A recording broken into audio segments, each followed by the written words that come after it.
Ah, moi, vous me mettez dans une situation vraiment compliquée. Bon, je suis obligé de vous raconter une histoire. Il y a 20 ans, on est venu me voir pour savoir si en donnant des vitamines et des compléments alimentaires aux enfants dans les écoles, on arrivait à réduire le cancer 20 ans plus tard. Parce qu'on se demandait si les vitamines permettaient d'avoir moins de cancer. On a monté une étude qui s'appelait Suivimax, qui a duré 8 ans. Pendant 8 ans, on a donné des capsules à des gamins, moitié qui en prenaient, moitié qui prenaient un placebo, pour voir s'il y avait un groupe qui était plus malade que les autres. Il a fallu beaucoup d'argent pour ça. Et on est allé voir les laboratoires pharmaceutiques en leur disant, voilà, on a besoin d'argent pour développer cette étude. Ça c'était sur 12 ou 13 ans l'étude.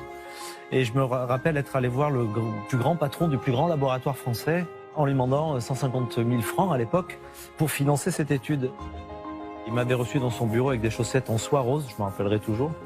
Et il m'avait dit, mais pourquoi voulez-vous que j'évite le cancer des enfants, puisque mon métier c'est de vendre des médicaments une fois qu'ils l'ont. Et je m'en suis jamais vraiment remis de cette phrase, parce que j'imagine qu'il y a des tas de gamins qui finalement ont eu des cancers parce qu'on leur a pas donné de vitamines. Et donc je me dis qu'à s'attaquer à cette industrie-là, et je rebondis sur ce que vous venez de dire en disant qu'il ne faut pas s'associer avec des labos pharmaceutiques aujourd'hui. J'imagine que vous avez des appels du pied, et beaucoup. Donc vendre votre âme à des grands labos pharmaceutiques aujourd'hui, ça me paraît certainement une mauvaise idée. Mais vous êtes un chercheur. Vous êtes quelqu'un qui veut changer les choses et vous n'avez pas une vision business parce que finalement votre mission elle va bien au-delà du business et donc on voit bien que vous n'êtes pas là pour nous vendre un business plan, des chiffres d'affaires, des taux de trucs, pas votre sujet.